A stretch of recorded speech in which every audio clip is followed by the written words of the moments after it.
গণমাধ্যম কর্মীদের সাথে মালিক পক্ষের দাস সুলভ আচরণ করার সুযোগ নেই বলে মন্তব্য করেছেন তথ্য উপদেষ্টা নাহিদ ইসলাম।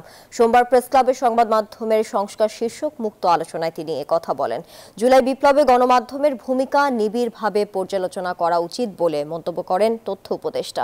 সাংবাদিকতায় এখন এক ধরনের হতাশা কাজ করছে বলেও জানান তিনি। এ সময় সাংবাদিক সংগঠনগুলোকে সংবাদ কর্মীদের স্বার্থ রক্ষায় কাজ করার আহ্বান জানান তিনি। সকল পক্ষের সাথে আলোচনা করে পরামর্শের ভিত্তিতে গণমাধ্যম সংস্কার কমিশন ঘোষণা করা হবে বলেও মন্তব্য করেন তিনি। এনজিওর কিস্তি প্রথমবার বিকাশ পেমেন্ট করলেই 20 টাকা ইনস্ট্যান্ট ক্যাশব্যাক। তো রক্ষা করতে হলে অবশ্যই তাকে সেই মর্যাদাটা আসলে দিতে হবে। এখানে মানে দাস সুলভ আচরণ করার আসলে কোনো সুযোগ নেই। আর দ্বিতীয়ত হচ্ছে আমাদের এখানে সাংবাদিক সংগঠনগুলো রয়েছে, সেই সংগঠনগুলোও সাংবাদিকদের প্রকৃত স্বার্থ রক্ষার জন্য আসলে কাজ করা উচিত।